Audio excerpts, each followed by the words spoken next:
చూడండి, అచ్చం మన మహారాజు గారి నేత్రాలే. తామర రేకు లాంటి నేత్రాలు మన మహారాజు గారి లాగే ఉన్నారమ్మా.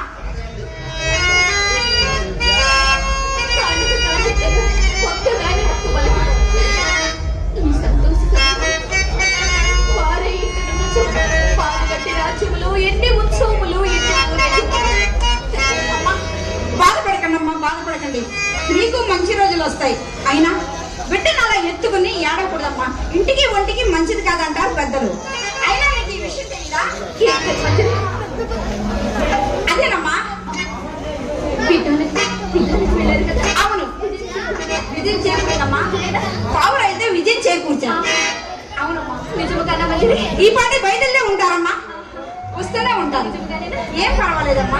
మహాదేవ శంభో శంకర భవతి భిక్షాం దేహి. ఎవరో బసవ భక్తుని వల్లనే ఉన్నారు. నువ్వు లోనికి పళ్ళెంలో భిక్ష నింపుకొని మంజరి.